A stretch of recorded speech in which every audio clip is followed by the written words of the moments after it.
Hello guys, আসসালামু আলাইকুম। আপনারা সবাই কেমন আছেন? আলহামদুলিল্লাহ আমরা অনেক ভালো আছি। তো আমি আজকে রান্না করেছি হচ্ছে কাঁকরোল চিংড়ি দিয়ে। তো ভুনা ভুনা করে রান্না করছি। তো দেখেন, প্রথমে চুলা আমি একটা হাঁড়ি বসিয়ে দিয়েছি। হাঁড়িটা গরম হওয়ার সাথে সাথে পরিমাণ তেল দিয়ে দিচ্ছি। তেল যখন সামান্য একটু গরম হয়ে আসবে তখন আমি এখানে দিয়ে পরিমাণ মতো পেঁয়াজ কুচি।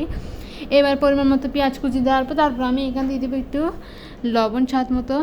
দেওয়ার পর তারপর একটা চামচ আদা বাটা দিয়ে দেবো, একটা চামচ রসুন বাটা দিয়ে দেবো। তো দেখতেছেন আদা রসুন বাটা দেওয়ার পর একটু ভালো করে নেড়ে নিচ্ছি।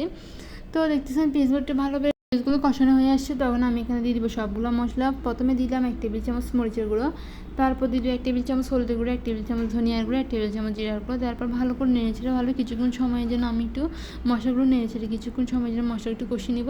তো মশলা যাতে ভালোভাবে কষানো হয়ে আসে আর মশলাখানে যাতে চলে যায় সেটা আমি একটু অল্প পরিমাণ পানি দিয়ে আরও কিছুক্ষণ সময়ের জন্য ভালো করে নেড়েছেড়ে নিচ্ছি। তো দেখতেছেন মশলাগুলো একটু ভালোভাবে কষানো হয়ে আসছে।